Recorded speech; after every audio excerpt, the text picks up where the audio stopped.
Okay, I'll be quiet.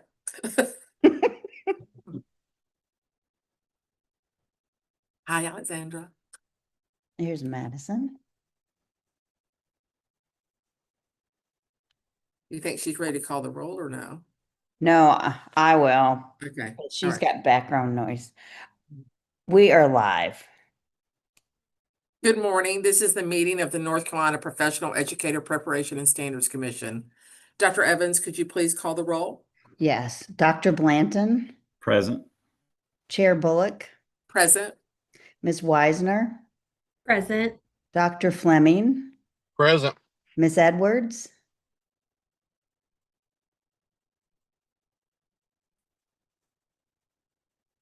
Present. Sorry, I couldn't find my unmute button. that's okay. Okay. Ms. Patton, Dr. Locklear, Present. Dr. Penfield, Ms. Candasso, Present. Ms. Hoskins, Present. Dr. Weddington, Here. Vice Chair Griffin, Present. Mr. Smith, Present. Ms. Jenkins, Dr. Winter, Present. and Mr. Probst. Present. We have quorum. Thank you. Good morning, ladies and gentlemen, and welcome commission members, advisors, staff, online visitors, and online listeners to the August 21st, 2025 called meeting of the North Carolina Professional Educator Preparation and Standards Commission.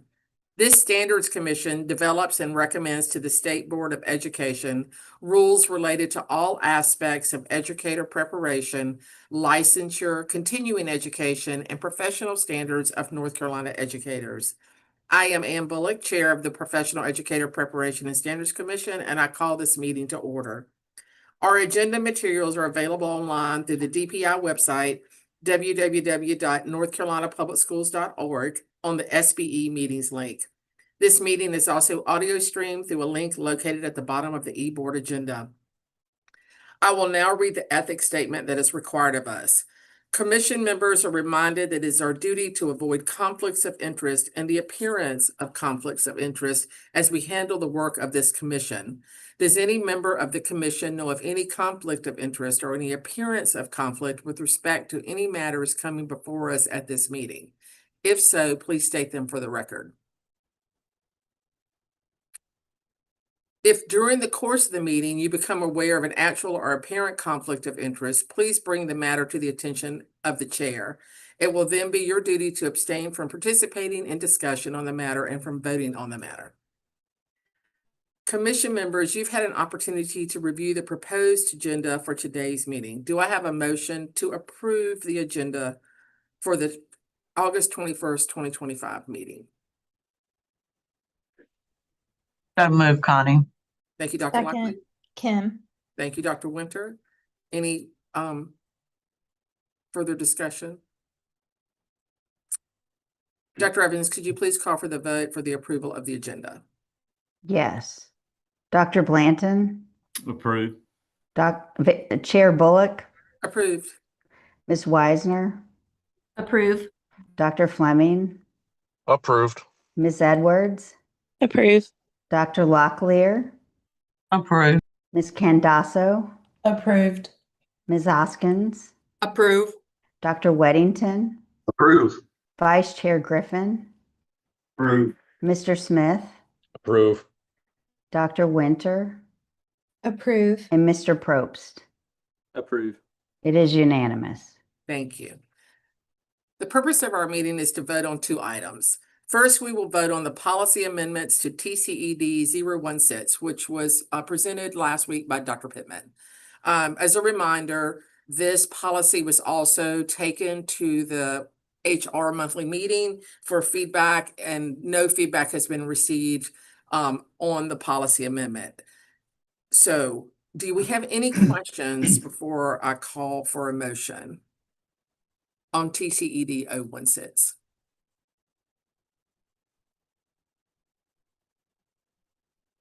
Hearing none, do I have a motion to recommend the policy amendments to TCED 016 to be sent to the State Board of Education? So moved, Bill. Thank you, Bill. Second, Hank. Thank you, Hank, for the second. Any further discussion?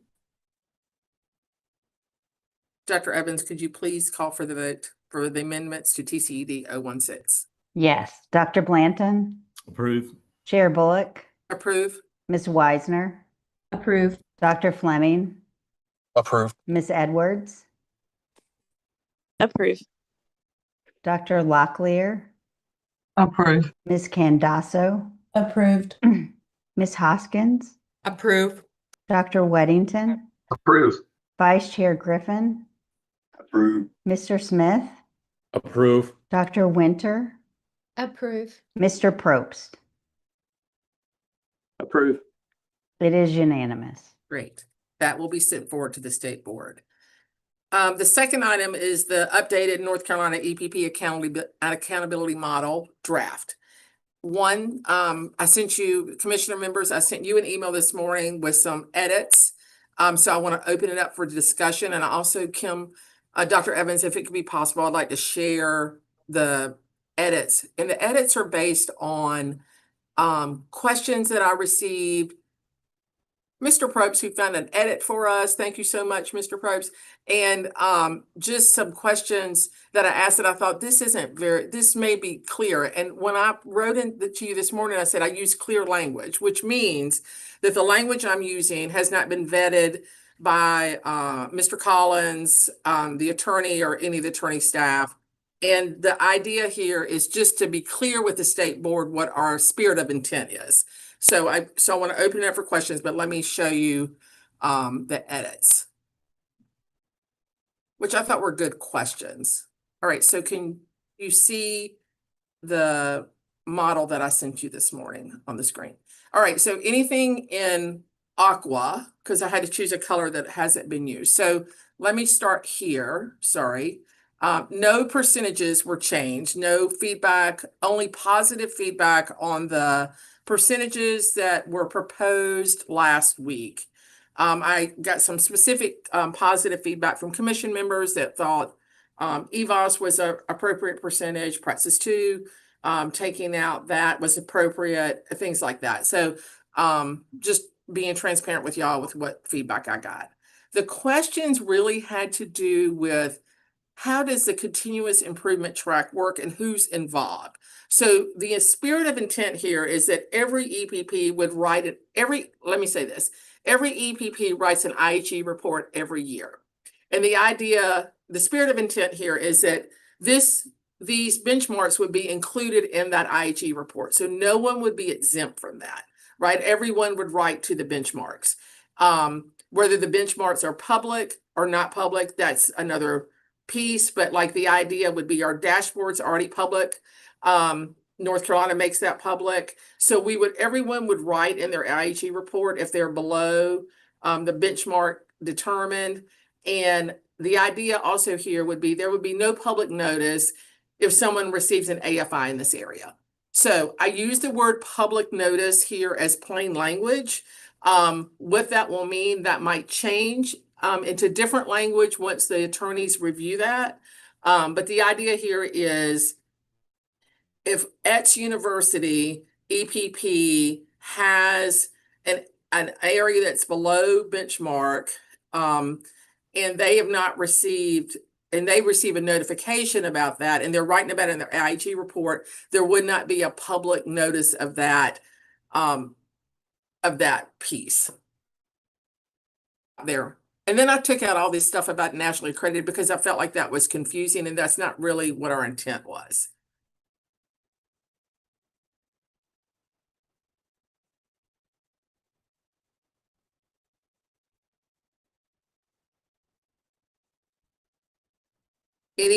I'm going to move forward. If anybody has any questions, I'll move forward. Okay. Dr. Bullock, I have a question just for my clarity on, so the way the striking of the language there would say that if an EPP receives information from CAPE or AQUEP, that is a separate relationship they would deal with those accrediting bodies. That doesn't necessarily trigger action for the state unless they are unless they are concurrently falling into one of those categories on the state model. So you might want to see what I wrote on the next part. Okay. Okay, so for this part, the idea is that everybody writes an IHE report, everyone would write to the benchmarks, right? Like, because if you're even if you're nationally accredited, you would need to, this would be your data, right? This is the data typically this is the data you're using. If not, this is state data and you should be looking at it. Right? That's one part. All right. So for this part, which is the corrective action track, which is the serious track, right? This is the revocation track. This says, I added this to try to make this clear. This may not be as clear as it could be because again, plain language, just trying to get the spirit of intent here. If you're nationally accredited, then that takes place of writing to this corrective action track, unless you fail accreditation. If you fail accreditation, then the state should have the right to also take your accreditation. I take your right to prepare teachers. That's the spirit of intent here, which sounds like a negative statement, but if you're not meeting national accreditation, then the state, it's a kind of a substitute for the state accreditation in a sense. And if you're not meeting it, then also the state could take action. That's the idea. Whether that I tried to write it in clear language. I'm not sure it's as clear as it could be. Again, the lawyers have not vetted the language. Also on this page, there's an edit, and you can see it in this third column. Transition to probation 4. It said transition to probation 3. It was incorrect. So it's just an edit. Very minor thing here, just Yeah. spelling error creditor in that first sentence that's highlighted. Oh, well, that's not good. Let's fix that.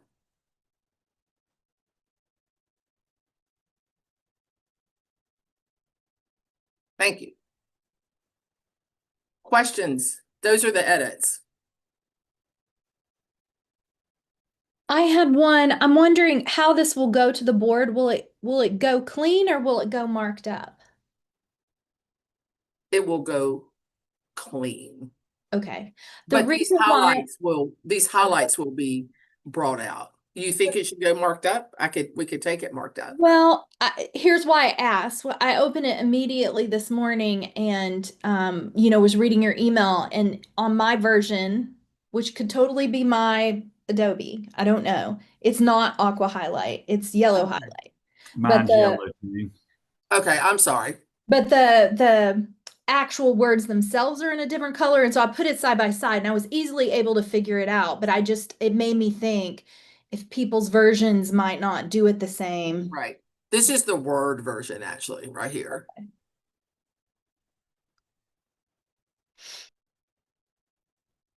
I'm looking at it as a PDF. I don't know if that's what the difference is, if that matters or not. But Yeah, I sent it as a PDF because sometimes the margins go off. I don't know if this is all logistical. This is yeah. Anne's technology downfall PDFs. So, we could send the Word version. It's just if they try to print it, the PDF version is what prints more easily. We'll take that into consideration, though. That's a good point. I appreciate that logistical point.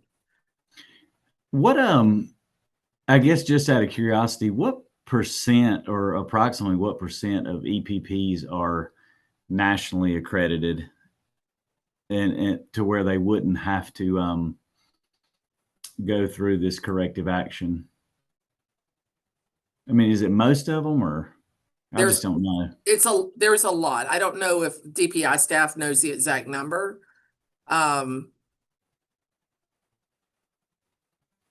Doctor, This is Andrew. I would have to do some research on that. I don't have a number off the top of my head. And don't worry about it. I was just curious when I was reading through this morning, when I saw the email, I just wondered because I don't live in that world. So I just wondered. Yeah. So Dr. Blanton, it's fair to assume that IHE based EPPs, the vast majority of them do have national accreditation. Your non-IHE based, so your teachers of tomorrow, your just kind folks that don't have an affiliation with an institute of higher education do not have, in most cases, do not have CAPE accreditation. I do think Teachers of Tomorrow is working on it in a conversation I had with them, but as of right now, I don't know of any that have been accredited that are not IHE affiliated. Gotcha. Thank you. Yeah.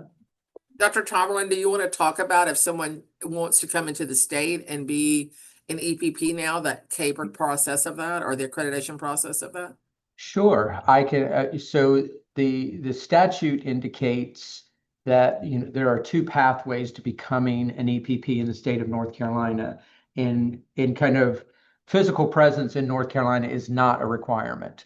So if an EPP approaches us about preparation, being an approved preparation program in North Carolina, if they have CAPE accreditation, the law says they get initially authorized as a result of that CAPE accreditation.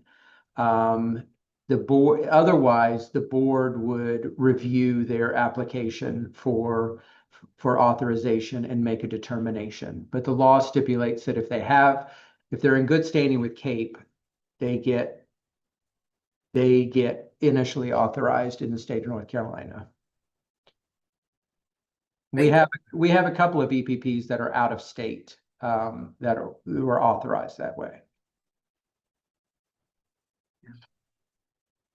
So I asked him to say that so you could see that there's a parallel between becoming an EPP in North Carolina and some of this language that we are proposing in this model.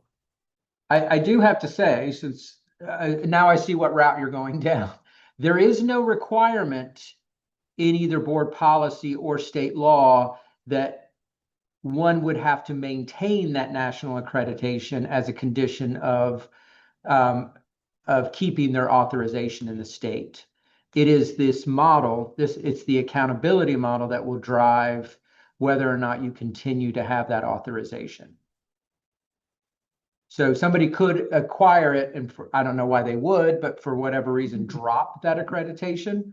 That would not signal a revocation of their authorization in the state of North Carolina. They have to have it at the time of application, but there's no requirement that they maintain it.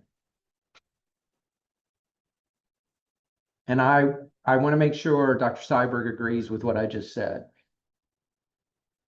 I do. Okay. Dr. Tomlin, this is Yeah. Connie. Do Hi, you Connie. know of do you know of any entities that are in that position now? So again, I'm not sure, but I think we could probably, so I want to be clear that I'm talking about CAPE specifically. CAPE is mentioned specifically in statute. AQEP, the other national accrediting body of educator prep programs, is not mentioned in statute. So that, let's call it the fast track. The fast track to authorization in North Carolina is only through the CAPE process. The board would likely approve anybody who's AQEP certified, but they would have to do that according to their own process. I mean, to the board's process for approval. I would imagine there may be an institution out there that had CAPE accreditation at the time of authorization and subsequently switched to AQEP for whatever reason. And that wouldn't trigger anything on our side. I don't know of any institution that has dropped accreditation after the fact that they were initially authorized. I'm not aware of any EPP that's done that. Does that answer your question, Dr. Locklear? Yes, it did. Thank you. All right, thanks. Other questions or comments?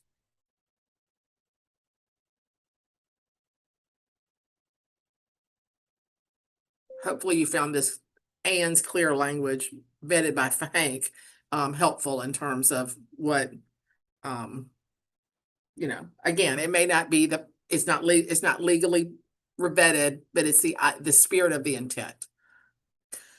It's the same with the public, non-public. I'm not sure those are the words that will end up being used, but the idea, the spirit of the intent is to, is there would be some,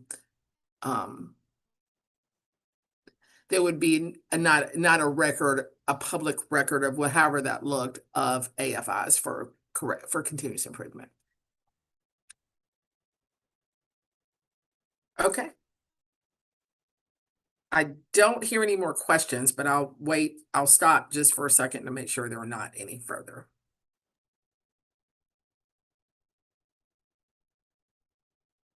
Dr. Bullock, I have a question if would be so kind as to entertain it. I know I'm not a voting member here, but I'm just seeking some clarity. I want to make sure I understand what's being proposed in that language, specifically on the accreditation in good standing. Okay. All right, thank you.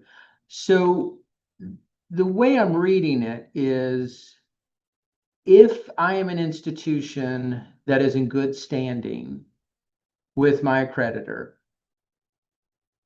yet I received a stipulation under the corrective model that DPI and/or the state board would not identify that stipulation because of the status of good standing with the accrediting body. Is that? That is correct. Okay. It would be like an or. Think of it like an or, Dr. Tomerlin. You can be accredited by a national accreditation, or you're seeking accreditation only from the state. And if you have national accreditation, then you would not be subject to sanctions because you're holding national accreditation, unless you fail. Unless you fail what? I'm sorry. And if you receive the language states, and again,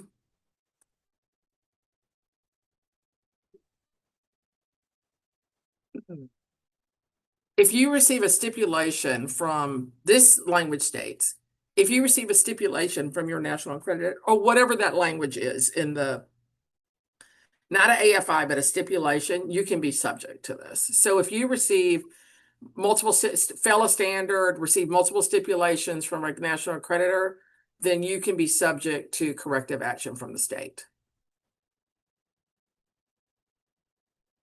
But if the other way were to happen, so you received a stipulation from the state, but your accreditor did not indicate that you were in anything other than good standing, that stipulation from the state would not have any impact. Is that the way I'm reading it? That's correct. Okay, all right. Because it's an or. Okay. Unless you fail from your, because national accreditation is seen as more rigorous than the model that is proposed. More comprehensive.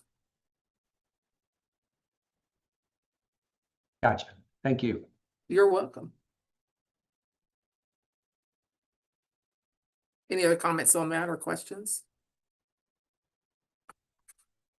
All right. Let me also just state that this is, we've been asked to send this back to the, I didn't say this last Thursday and I apologize. The reason that we're voting on this in August to move forward is because we were asked to send it back to the state board by September. Whether the state board chooses to act on it in September or needs more time to discuss it, that will be the prerogative of the state board. So I just want to make sure that you know why we're here today, and why the public that's listening also knows why we're here today. So do I have a motion to recommend the updated North Carolina EPP accountability model to be sent to the State Board of Education with a question mark?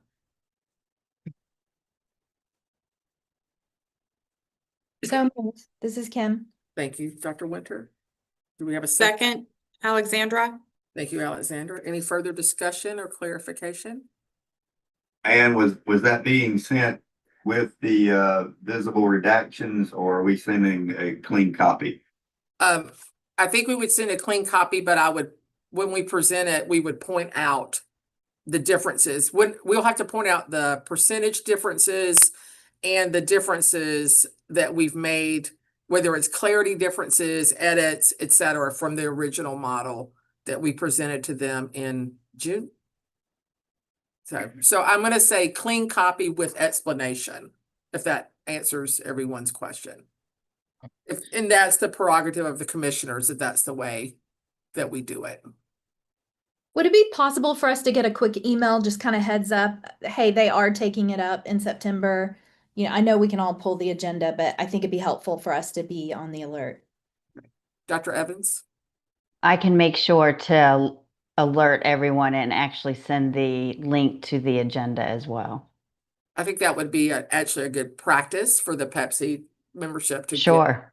get that before the state board of what items that we've sent forward. As I thank you all for all your work that we've done on all the things we've sent forward. And I know the state board is appreciative of our work. So I appreciate that. Any other discussion around this topic or related items to this topic? We have a motion and a second.